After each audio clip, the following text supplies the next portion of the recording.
Mr. President, it's a pleasure to welcome you to Chequers. This historic second state visit is a moment to celebrate the unique bond between our two countries.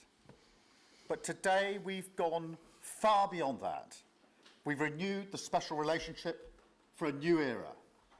The United Kingdom and the United States stand together today as first partners on defence, first partners in trade with the groundbreaking deal we struck in May, and now with the new agreement that we've just signed this afternoon. We're confirming our status as the first partners in science and technology, ready to define this century together, just as we did the last. This tech partnership has the power to change lives.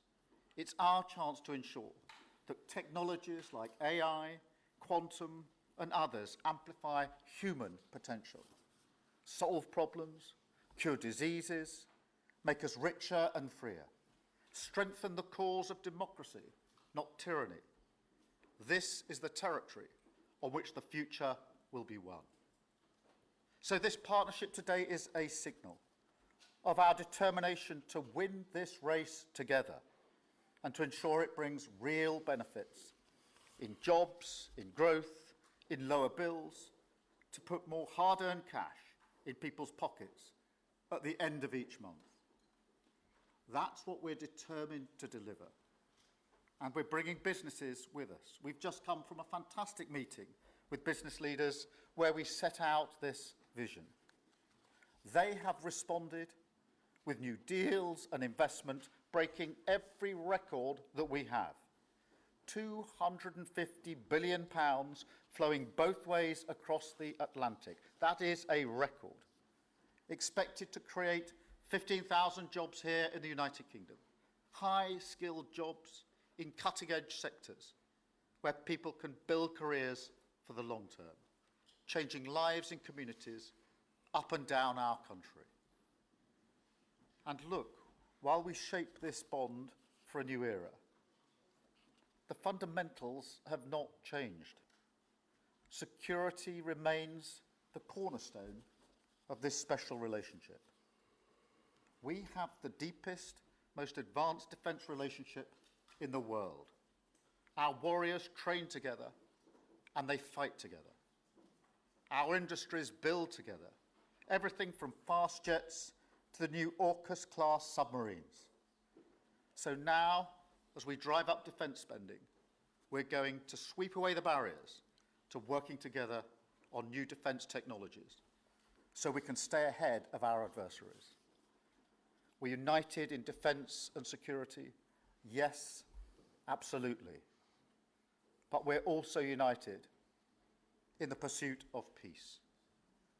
We are working together to end the humanitarian catastrophe in the Middle East, get the aid in, free the hostages, and ultimately bring Israel and the region back towards a comprehensive plan which can deliver peace and security for Israelis and Palestinians alike.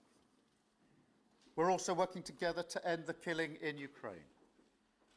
In recent days, Putin has shown his true face, mounting the biggest attacks since the invasion began, with yet more bloodshed, yet more innocents killed, and unprecedented violations of NATO airspace. These are not the actions of someone who wants peace. So we've discussed today how we can build our defences further, support Ukraine, and decisively increase the pressure on Putin to get him to agree a peace deal that will last. And President Trump, you have led the way here, and we will continue to stand and work together for security and for peace. Mr. President, next year we'll celebrate the 250th anniversary of the United States. We've come on a long journey together since 1776. But it's no exaggeration to say that the partnership our two nations have built has shaped the world from the beaches of Normandy to the founding of NATO, to the creation of technologies that have revolutionized our lives. Time and time again, it is British and American men and women side by side, changing the path of history and turning it towards our values, towards freedom, democracy, and the rule of law. In Britain, we take huge pride in that. And let's be clear, this relationship is not just about history, it's about the future. It's about the benefits it delivers now and for decades to come, to make our people safer and better off. We've shown today that we're delivering those benefits, improving people's lives. So we will go into that anniversary year more optimistic than ever and more confident than ever about our two great nations and what they can achieve side by side. Thank you. And it is now my pleasure to give the floor to Mr. President. Thank you. Thank you very much, very much.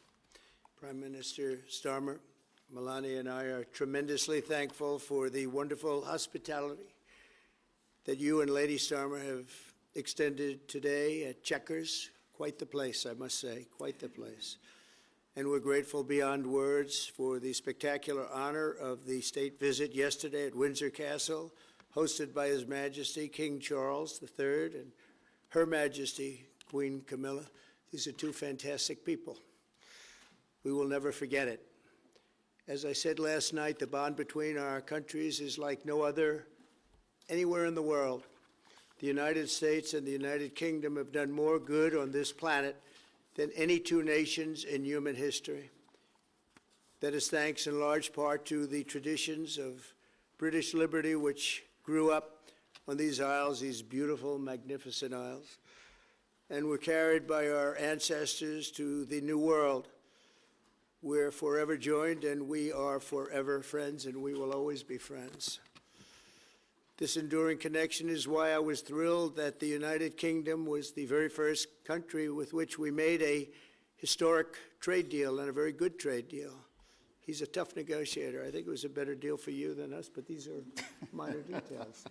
It's a very good deal for both of us. He's a great negotiator who will extend our unparalleled security alliance into the realm of economic security for the first time, and I look forward to finalizing it very soon. We'll have it done very quickly. We have also just signed a historic technology prosperity deal, one of a kind, to ensure our countries lead the next great technological revolution side by side. In fact, we just left the business leaders, the biggest in the world. Some are in this room right now. And that was quite a meeting we had on business and trade and technology. This trip has galvanized $350 billion in deals across many sectors, and we're committed to ensuring that the UK has a secure and reliable supply of the best AI hardware and software on Earth. And we supply that, and we'll make sure we supply it in quantity to the UK. We also are joining forces on quantum computing and nuclear power, a natural partnership for close allies. The United States, as you probably have heard, is doing better than it has ever done in terms of business and investment. The stock market has hit a new high, as you know, and that's for many, many days out of our fairly short 8 months. And we seem to be hitting new highs, and I think we're going to do much better even as time goes by. Jobs are at a record, and most importantly, we have more than $17 trillion, $17 trillion, and this is during an 8-month period being invested in the country, which is not only a record, but if you compare $17 trillion to the last year of the Biden administration, they did $250 billion. They didn't do $1 trillion for the 4-year period. We did $17 trillion of investment coming in.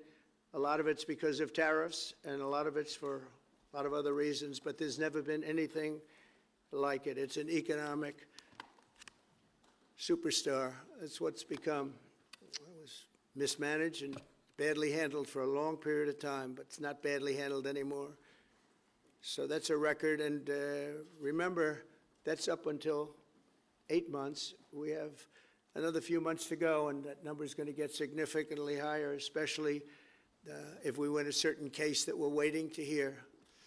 That will be something like the world has never seen. I want to congratulate the United Kingdom on making the vital commitment to spend 5% of GDP on defense at the NATO summit this year. We've worked together very closely in so many ways.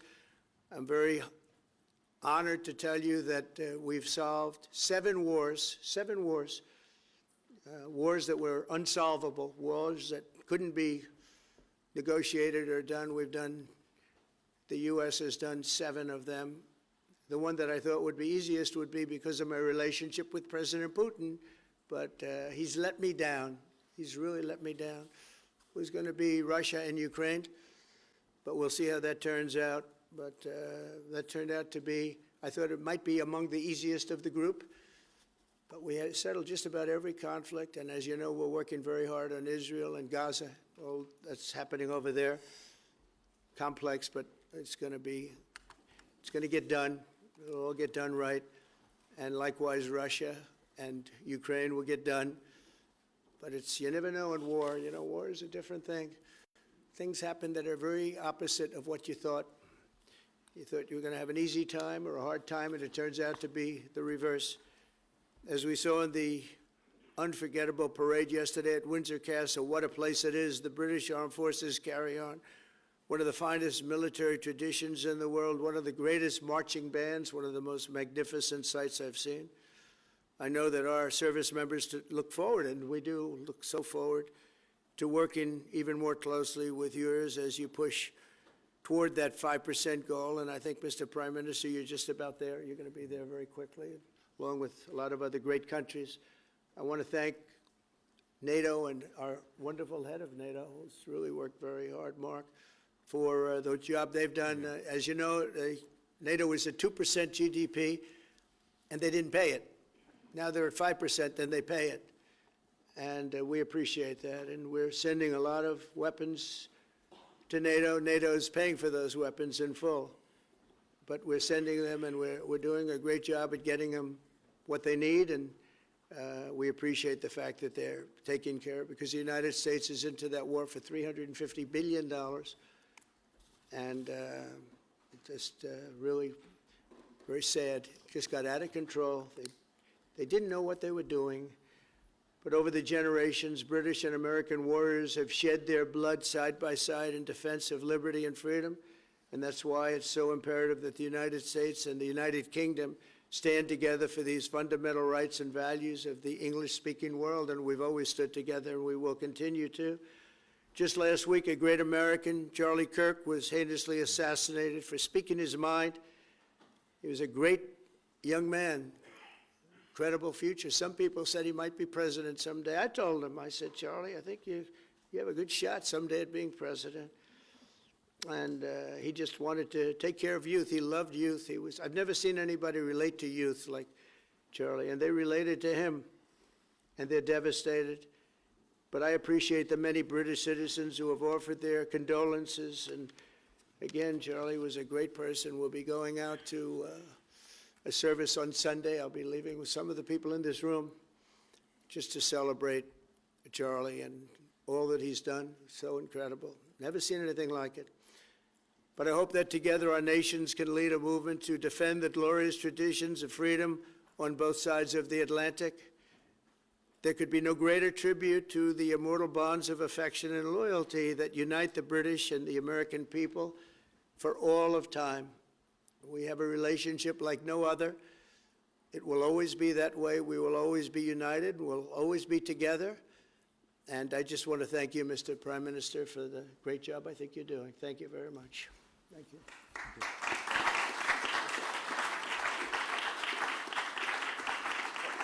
Thank you very much, Mr. President. We're going to take some questions. I'll call 2 or 3 to start with, and then I'll pass over to the President. I've got Chris Mason from the BBC first. Chris. Thank you both. Chris Mason, BBC News. Mr. President, the UK is expected to recognise a Palestinian state in the coming days as the killing in Gaza continues. It often seems that you're the only person that Israel will listen to. What more can you say to them to tell them to stop? And why is the UK's position on a Palestinian state, in your view, wrong? And Prime Minister, what will the recognition of a Palestinian state actually achieve? Is it not just gesture politics to appease people in your own party?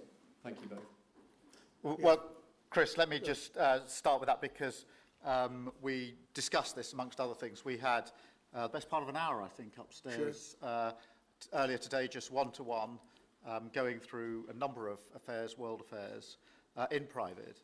And we absolutely agree on the need for peace and a roadmap because the situation in Gaza is intolerable. The hostages have been held for a very, very long time, and they must be freed.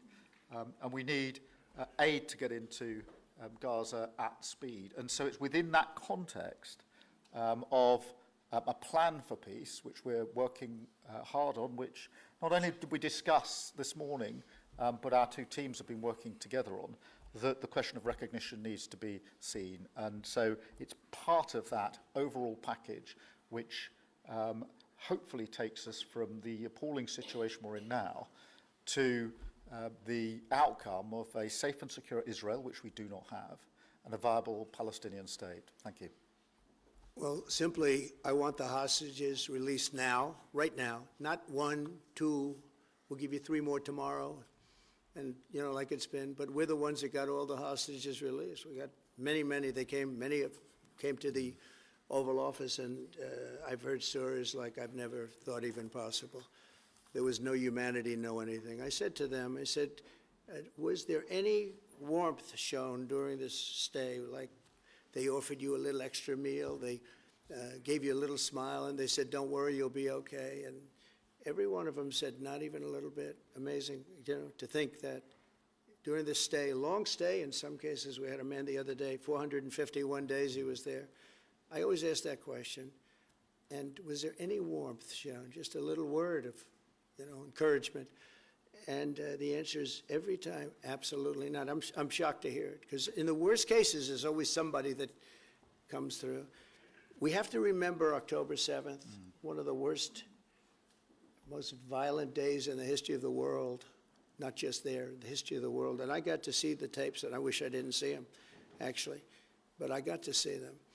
And I want an end. I want the hostages released, and I think it's going to be okay, but it has been a brutal period of time. But this has been going on for a long time. This is not something that's over the last year, 2 years, but this has been for decades and decades. But we want it to end. We have to have the hostages back immediately. That's what the people of Israel want. They want them back, and we want the fighting to stop, and it's going to stop. But a lot of bad things. You know, Hamas said that they're going to put the hostages up as bait.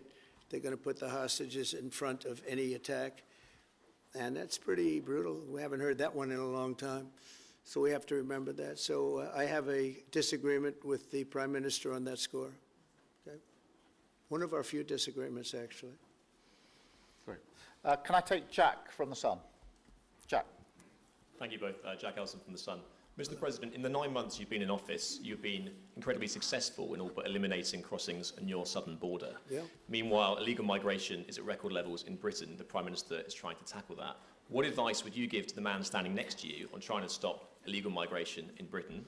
And Prime Minister, if I can just ask, the President is all about drill, baby, drill in terms of trying to secure American energy and cut bills for Americans. Meanwhile, you are turning Britain's back on oil and gas in favour of renewable energies, such as wind turbines. Why do you think that you are right and he is wrong? So we had millions of people flowing in, totally unchecked, totally unvetted from the Biden administration. 25 million, in my opinion, that would be about 25 million. They came from prisons, they came from mental institutions, they were gang members, they were drug dealers. They came from the Congo. They came from all parts of South America. They came from everywhere. Think of it, prisons from the Congo being released into the United States, prisons opened up in Venezuela and many other countries pouring into the United States. And I couldn't believe it. One of the reasons I decided to run. I decided to run because I don't want to be controversial, but you see what's happened and you see all the information that's come out. We won in 2020 big. And I said, let's run, we got to run, because I saw what was happening. And the worst thing that I saw was all of these people. You know, we've already solved inflation. We've solved prices. Oil is way down. Energy is way down in the United States. But what I saw happening with millions of people pouring into our country, I couldn't stand to watch it. And we've done a great job. Nobody, if you've seen the last, I appreciate your question, by the way. Nobody, absolutely zero, and I'm not even sure that's possible, but it's a very liberal group that come out with those statistics. The last 3 months, we had zero. From millions of people a year ago, we had zero people enter our country illegally. And we do have people coming in legally through a legal process and testing and lots of other things. I think it's very important, and we speak about it, and I think your situation is very similar. You know, you have people coming in, and I told the Prime Minister I would stop it, and it doesn't matter if you call out the military, it doesn't matter what means you use, but it's going to destroys countries from within. And we're actually now removing a lot of the people that came into our country. It's a very hard chore. We were given a very, very bad hand. Millions of people came in from prisons and mental institutions. We have to remove them. And we are removing them. We have no choice, and I feel very strongly about it. Thank you very much. Jack, let me just deal with the question of returns, because this is obviously an issue we're taking incredibly seriously. We've struck a number of deals both on cooperation with other countries, because this is a problem right across Europe, to tackle the problem of actually breaking up the gangs that are running this trade. We have had a record number of returns, over 35,000 now since we came into office. That's the highest number for the best part of 10 years. We struck the returns arrangement with France, and notwithstanding the challenges to that scheme, which you've seen in the last few days, a flight went off at 6:15 this morning, successfully returning someone under that scheme. So that is an important step forward. Obviously, there's no silver bullet here. There's a range of things that need to be done. But given the challenges of returning people, it is important that we're able to prove it can be done. It was done. It was done early this morning. So I can confirm that that flight went. It went successfully. And I'm pleased about that. Now we need to ramp that up at scale, which was always envisaged under the scheme. But it's very important that we have been able to prove that the proof of concept, if you like, that this can be done, and will continue in that way. On the question of energy, firstly, let me be really clear that I am absolutely determined to ensure that the price and cost of energy comes down, so that bills come down both for individuals, for families, with their household bills, but also for business, because this is so important. The mix will include oil and gas for many years to come from the North Sea. We've been clear about that for some time, but we also need to mix that with renewables, and it's the mix that's really important. And the approach I've taken on this is the same approach that I take to many other things, a pragmatic approach. Thank you, Jack. I would like to say that we inherited the worst inflation in the history of our country. We had inflation, the likes of which we've really never seen. They say 48 years, and I'll accept that, but I really don't. We had the worst inflation in the history of our country, and we had a expression that I used a lot, drill, baby, drill, and as you know, we brought fuel way down, the prices way down, and we don't do wind because wind is a disaster. It's a very expensive joke, frankly, and we got our energy prices way down. That brought the inflation way down, and now we have very little inflation, and we have a very, very strong economy. So that was very important, drill, baby, drill. And you have a great asset here, and we spoke about it. It's called the North Sea. The North Sea oil is phenomenal, and I hope, because I love this country, you know. My mother was born in Scotland, and the Hebrides, Stornoway, that's Syria, Scotland. We were talking about it.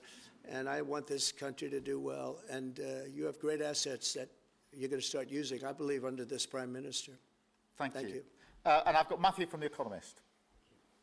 Matthew. Thank you, Prime Minister. Mr. President, you say that President Putin has let you down. Have negotiations run out of road, and what are your next steps to compel an end to this war? Well, he has let me down. I mean, he's killing many people, and he's losing more people than he's killing. I mean, frankly, the Russian soldiers are being killed at a higher rate than the Ukrainian soldiers.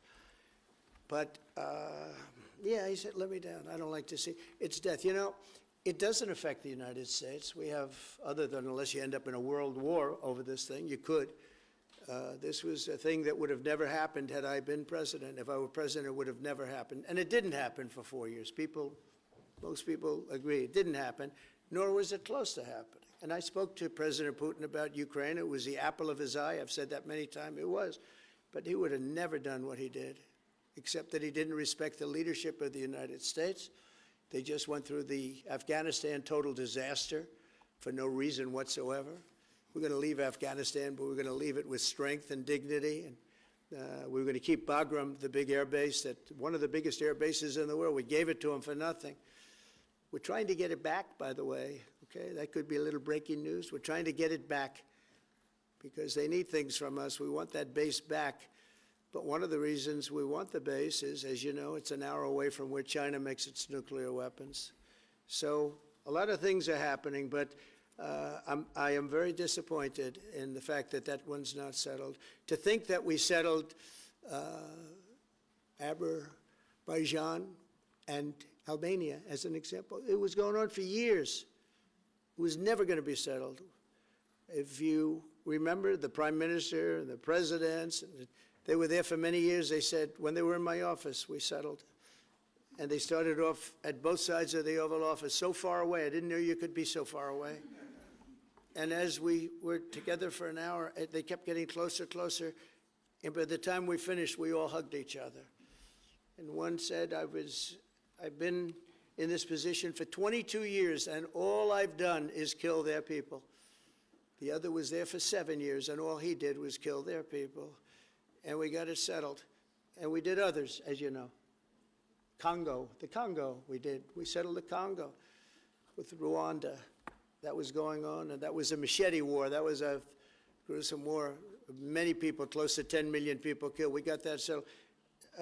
My biggest disappointment, but it's, you know, look, we did 7, and most of them were not thought to be settleable. We did India and we did Pakistan. That's 2 nuclear. That was purely for trade. You want to trade with us, you're going to have to get along. And they were going at it hot and heavy. But the Russia situation, I hope we're going to have some good news for you coming up. But again, it doesn't affect the United States. And look, it doesn't so much affect you. Of course, you are a lot closer to the scene than we are. We have a whole ocean separating us. But I will say this, it's millions of people have died in that war, millions of souls. And they're not American. The soldiers, mostly soldiers, as you know. The soldiers are being killed at levels nobody's seen since the Second World War.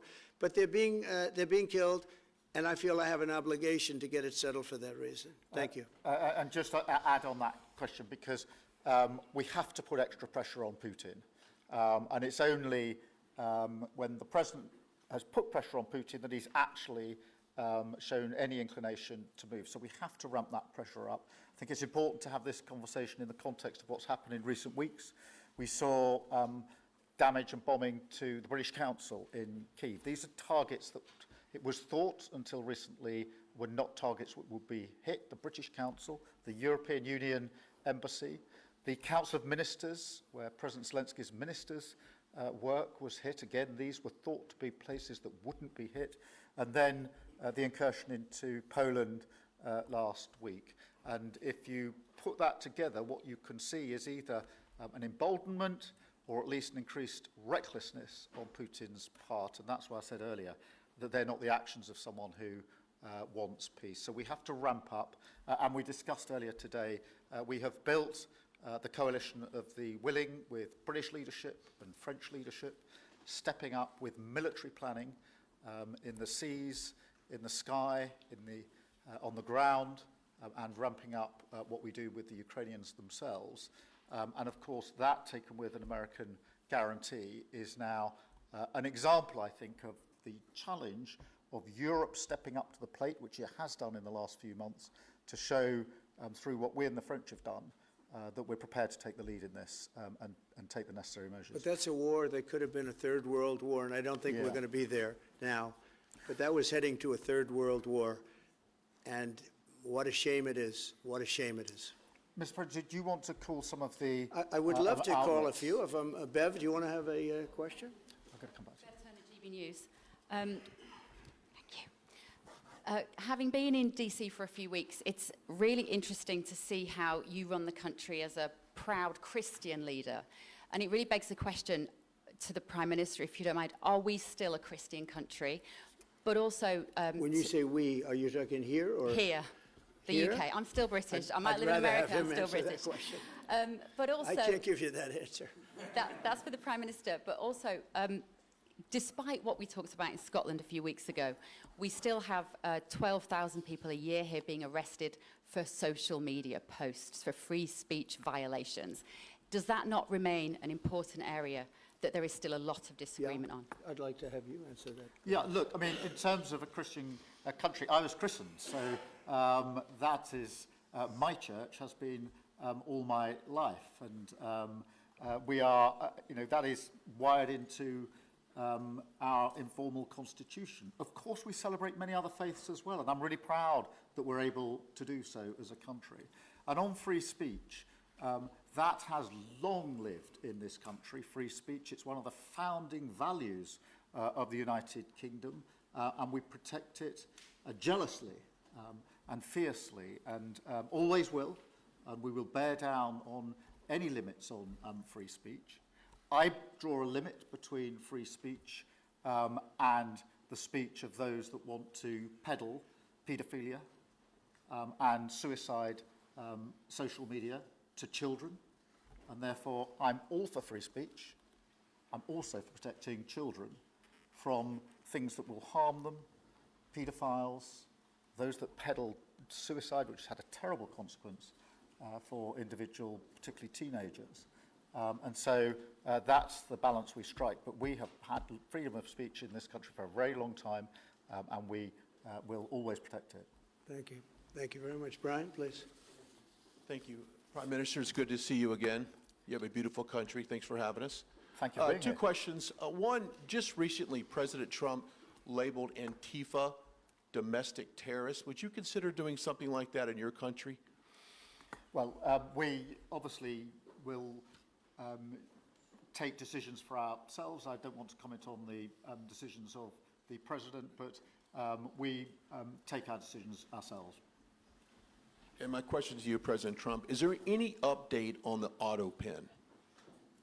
Yeah, it's just gotten worse from their standpoint. The people that used it, and one in particular, one person, was never told by Biden to do it.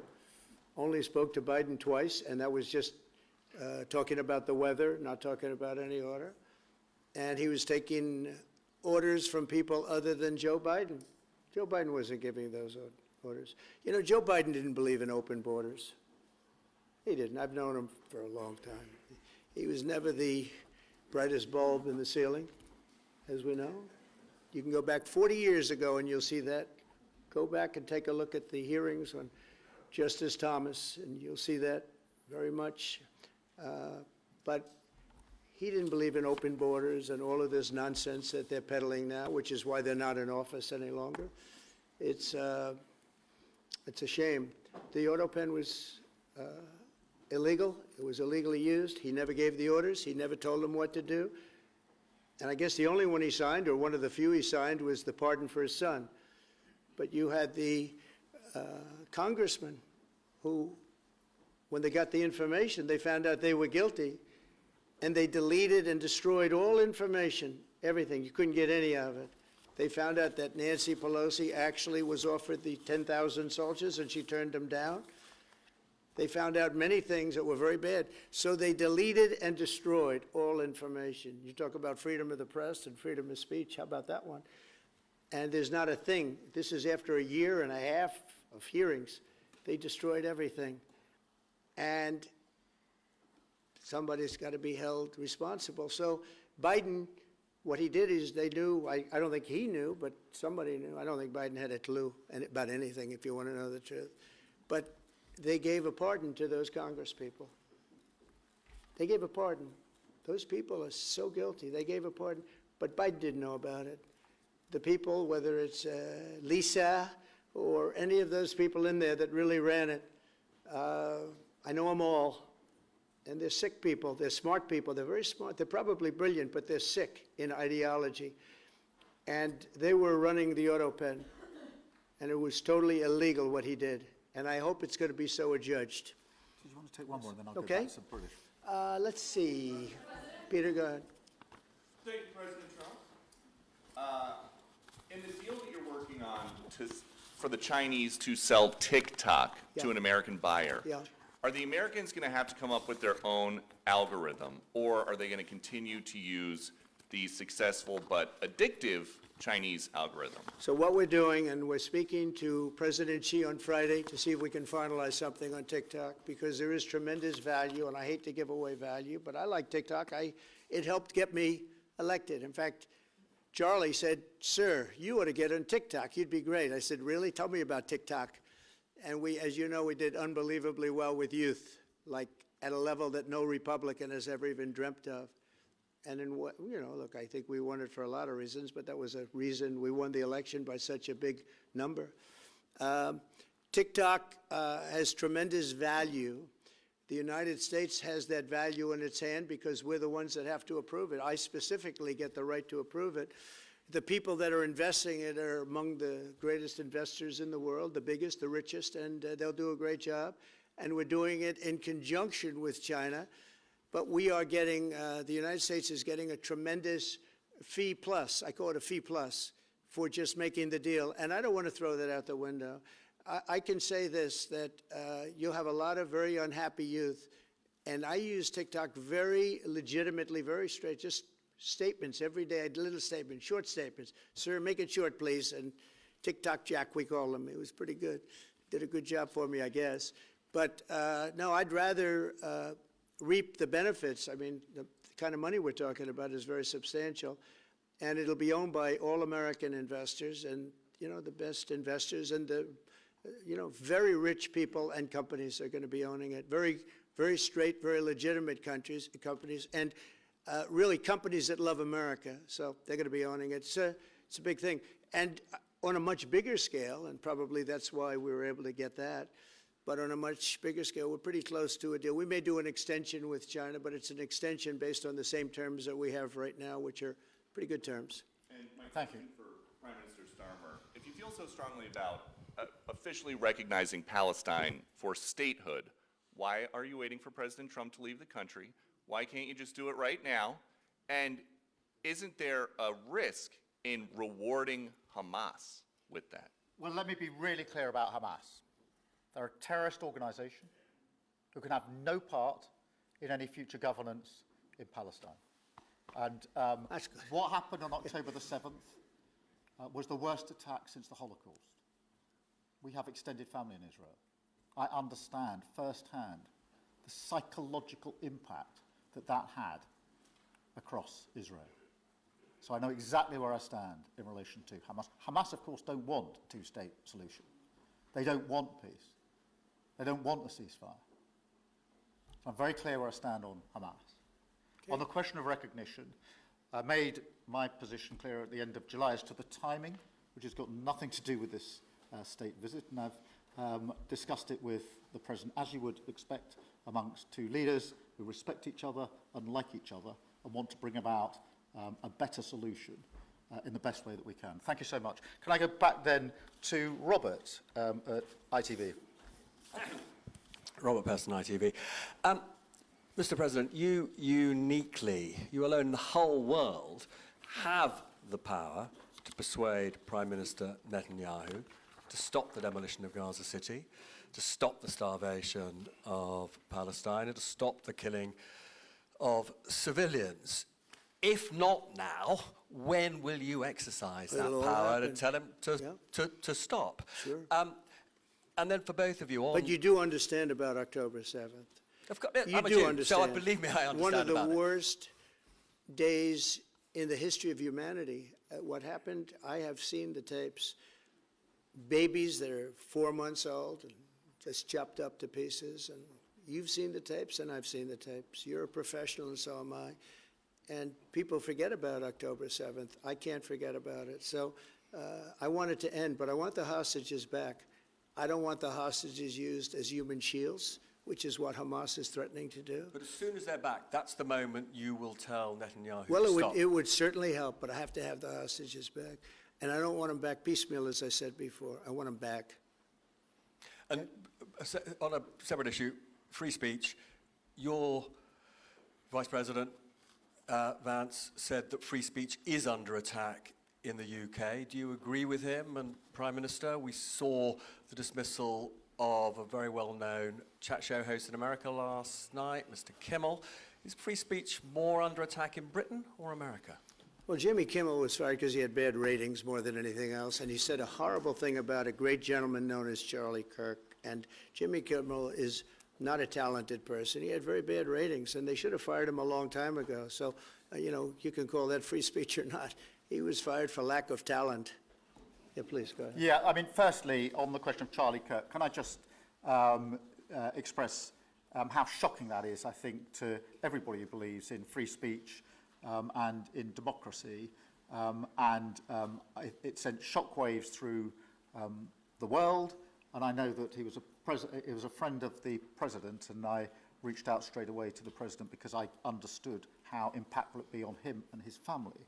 And we all need to be absolutely clear about that. Whatever our political views, it is shocking and is to be condemned. On free speech, not much to add to the answer I gave earlier. This country's had free speech for a very, very long time. It is part of who we are as a country, and it is the values that we fought for. We fought for it during the Second World War alongside each other. So we need no reminding of the importance of free speech in this country. Thank you, Robert. And I go to Beth for the final question, please. Beth. Thank you so much. Sky. Thank you, Beth Rigby, Sky News. Thank you, Prime Minister. If I could start with you. Prime Minister, President Trump has said he's ready to impose major sanctions on Russia if NATO countries stop purchasing Russian oil. He's got a point, hasn't he? Is that what you now believe is needed to bring Putin properly to the table? And what's your message to the President on US sanctions? And Mr. President, if I may, the King praised your personal commitment last night to finding solutions to the world's most intractable conflicts. You have invested much of your time and effort in Ukraine, but even as you seek to broker a deal, President Putin is escalating the war. He's firing drones into NATO airspace. You say he has let you down. Was it a mistake to invite him to Alaska? Do you regret it? No. And is it time to squeeze him, sir, and scare him and impose sanctions? And finally, if I may, the elephant in the room, Lord Mandelson, he is no longer the ambassador. Do you have some sympathy with him that he lost his job over historic links to Jeffrey Epstein? Thank you very much, sir. I don't know him, actually. I had heard that, and I think maybe the Prime Minister would be better speaking of that. That was a choice that he made, and I don't know. What is your answer to that? Well, I mean, it's very straightforward. Some information came to light last week which wasn't available when he was appointed, and I made a decision about it, and that's very clear. On the question of the pressure on Putin and on Russia, which is obviously really important. Look, I think it is a challenge to Europe. There are a number of European countries which are too reliant on energy from Russia. The UK actually obviously has almost got nothing at all, but we do need to bear down and work with our European counterparts here. There are one or two countries, I think, that do need to look again at the question of energy. There's no one silver bullet here. We do have to have a wider suite of sanctions, which we've put in place a number of times, working across Europe and with the United States. And of course, we must, and we are, making sure that Ukraine is in the strongest position now, because one of my long concerns here has been that whilst we talk about a ceasefire, and we all want a ceasefire, and we talk about what might happen after a ceasefire, we mustn't forget that Ukraine needs our support now. And we've said we stand with Ukraine from the start to the finish, and that means we must continue to supply them with what they need in order to fight this war, which of course resulted from and is a result of Russian aggression. We have particularly done the sort of leadership role in the coalition of the willing, so that if there is a ceasefire and if there is a deal, and I do hope there is, that is then lasting and not then broken, because given previous history, I don't trust Putin. Thank you. Very simply, if the price of oil comes down, Putin's going to drop out. He's going to have no choice. He's going to drop out of that war. And when I found out that the European nations were buying oil from Russia, and as you know, I'm very close to India. I'm very close to the Prime Minister of India. I spoke to him the other day, wished him a happy birthday. We have a very good relationship. He put out a beautiful statement, too. We have, but I said, you know, I sanctioned them. China is paying a very large tariff right now to the United States, but I'm willing to do other things, but not when the people that I'm fighting for are buying oil from Russia. If the oil price comes down, very simply, Russia will settle. And the oil price is way down. You know, we got it way down. We're drilling and we produce more oil than anybody else in the world. We're doing a lot. But I was disappointed to see that, and the Prime Minister was disappointed to see that. And it wasn't him, it was other countries. And you can't do that. You can't do that. You can't. That's not playing fair with the United States, and we can't have that. Thank you. Thank you very much indeed. Thank you. Thank you. Thank you. Thank you. Thank you.